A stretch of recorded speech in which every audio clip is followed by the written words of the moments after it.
Bangla cinema মানেই এখন এক নতুন প্রতিযোগিতা, এক নতুন উত্তেজনা।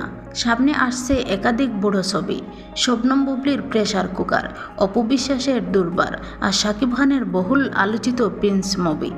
ইতিমধ্যে দর্শকের মধ্যে আলোচনা শুরু হয়ে গেছে, কে হিট হবে কে হবে না। কেউ বলেছে প্রেসার কুকার চলবে না, কেউ বলেছে দুর্বার টিকবে না, আবার অনেকেই বিশ্বাস করেছেন শেষ পর্যন্ত বাজিমাত করবেন শাকিব খানের মুভি প্রিন্স সিনেমা। কিন্তু আসল প্রশ্ন হলো, একটা সিনেমা হিট বা ফ্লপ হওয়ার সিদ্ধান্ত কি আগেই নিয়ে ফেলা যায়? সিনেমা শুধু তারকার নামে চলে না, চলে গল্পের নির্মাণে, দর্শকের আবেগে। বুবলির প্রেসার কুকার যদি সময়ের কথা বলে, নারীদের সংগ্রামের গল্প তুলে ধরে, তাহলে সেটাও দর্শকের হৃদয়ে জায়গা করে নিতে পারে।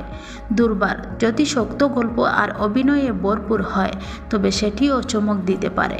আর শাকিব খান তো বরাবরই বড় পর্দায় ম্যাজিক, তার ছবি ঘিরে প্রত্যাশায় থাকবেই। শেষ কথা একটাই, হিট ফ্লপে আসল বিচারক দর্শক।